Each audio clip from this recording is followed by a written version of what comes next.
En todas las ramas del conocimiento existen las denominadas trilogías, esto es, esta pluralidad de elementos que a pesar de ello mantienen una unidad, mantienen un denominador común, mantienen un mismo ADN. Sin embargo, en medio de esa grandeza, casi nunca logran estar los tres elementos a la misma altura, ser de la misma estatura. Siempre hay alguno que destaca más y siempre hay otro que va a la saga. Si hablamos en el ámbito de la literatura, la trilogía conformada por la Ilíada, la Odisea y la Eneida, creo que todos estamos de acuerdo que la última no tiene el mismo revuelo, la misma trascendencia que los poemas homéricos. O si, por ejemplo, lo vemos en el mundo del cine, la trilogía del Padrino, existe una clara diferencia entre las dos primeras entregas y la última, que el mismo Francis Coppola va a señalar que tuvo un espíritu distinto a sus antecesoras. O, si se quiere, dentro del mundo católico, la denominada Santísima Trinidad ocurre lo mismo.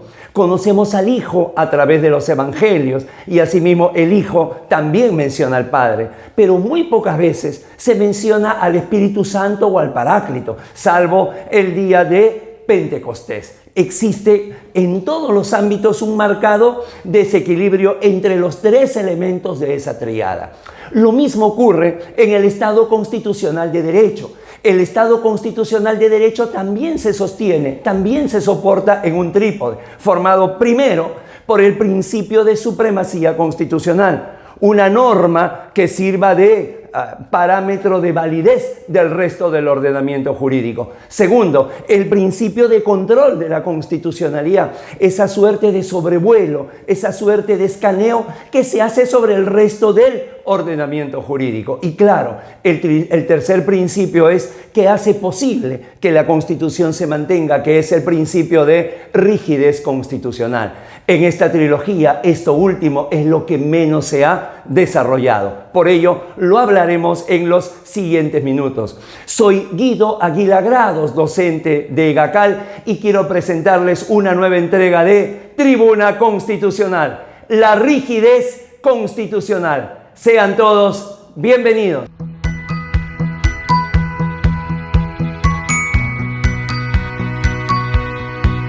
Les propongo desarrollar la temática de la rigidez constitucional en 5 partes. Comenzamos.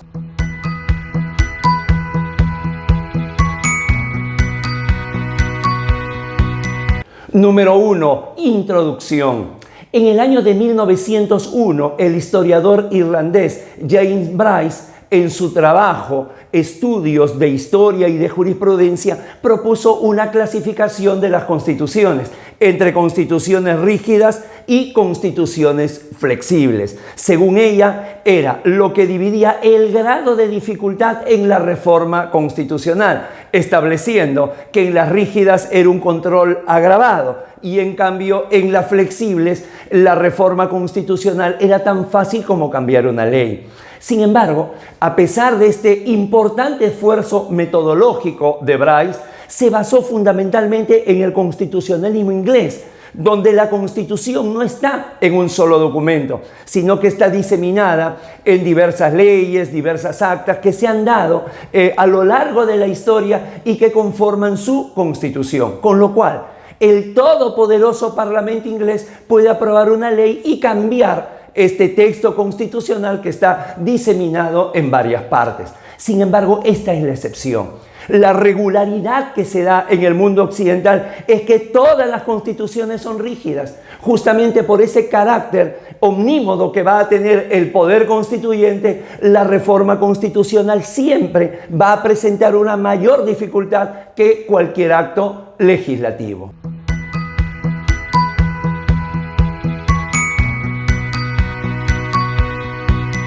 Número 2. Definición. El principio de rigidez constitucional es el mecanismo por el cual el poder constituyente asegura 3 cosas. La primera, a nivel político, lo que hace es que busca que el resultado de su obra, la Constitución, tenga perdurabilidad, tenga longevidad, tenga permanencia en el tiempo.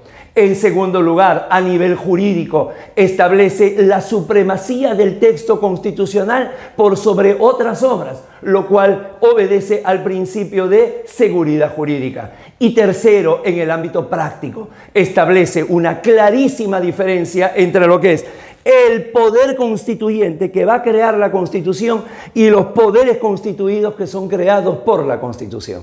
De tal forma que la rigidez constitucional conlleva un proceso de reforma constitucional más exigente, más complejo que el procedimiento legislativo. Y esto se constituye en una verdadera garantía, un rasgo esencial e inherente para que el texto constitucional, desde que tiene esa rigidez, pueda garantizarse los otros dos principios que hemos mencionado: la supremacía constitucional y el control de constitucionalidad.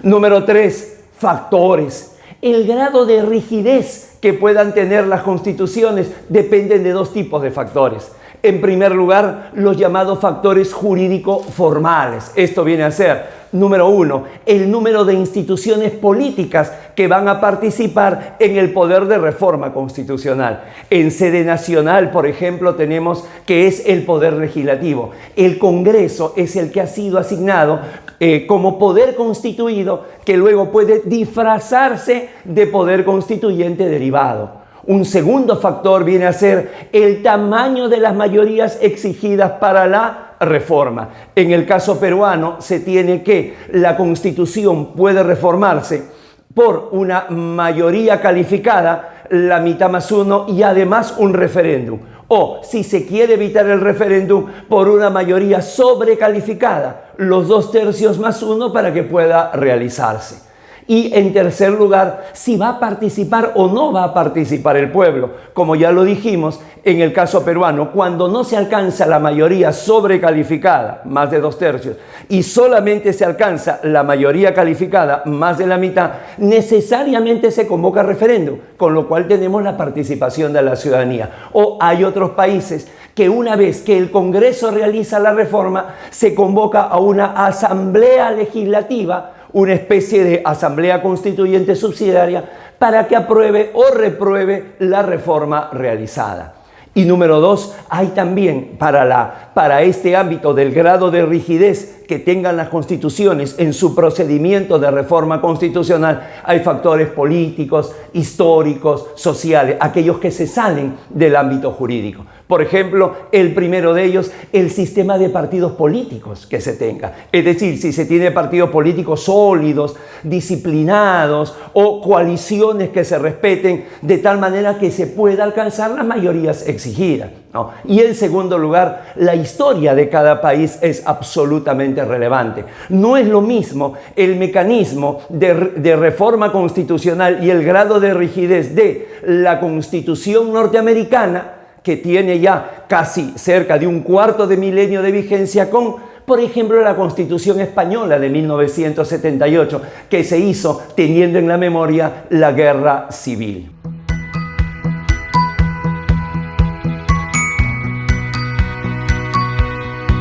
Cuatro, justificación de la rigidez. ¿Por qué la necesidad de que la rigidez pertenezca a ese selecto grupo de 3 principios por los que existe un Estado constitucional de derecho? Por 3 razones. La primera de ellas, porque representa una verdadera garantía de la Constitución escrita. Recordemos que cuando se promulga la Constitución desaparece el poder constituyente, quedando la Constitución a expensa de los poderes constituidos. Y estos poderes constituidos, como cambian cada 4, cada 5, cada 7 años, pueden cambiar radicalmente, pueden establecerse mecanismos, digamos, emocionales, mecanismos simplemente para el momento que puedan hacer precipitar. Es una verdadera garantía de las constituciones escritas.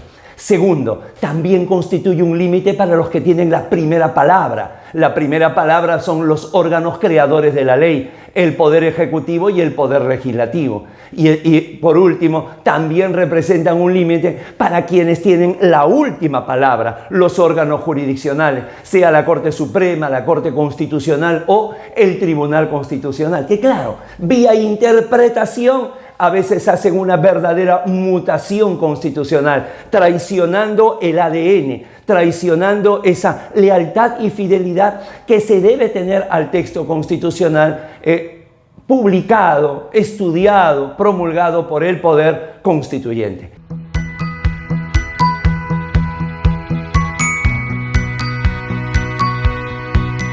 Y por último, número 5, una observación a este principio de rigidez constitucional, que es que resulta que si la Constitución es de una difícil reforma, es decir, reformarla requiere una amplia mayoría, requiere una serie de controles, existe el riesgo de que con el transcurso del tiempo se produzcan cambios sociales, políticos, económicos y su contenido material siga siendo el mismo, de tal manera que exista un desfase entre lo que dice la Constitución y lo que manda la realidad, lo que nosotros llamamos un anquilosamiento constitucional. Esa es la rigidez constitucional que tiene la Constitución peruana y las constituciones latinoamericanas, cada una con diferente intensidad, respondiendo generalmente al momento en que se dieron los poderes constituyentes. Suscríbase al canal Tribuna Constitucional. Ya lo hizo, entonces difúndalo. Y ya sabe, todos estos temas relacionados a la teoría del derecho constitucional los vemos en los cursos y asesorías que brinda EGACAL Escuela de Derecho. Han sido muy amables, muchísimas gracias. Permiso.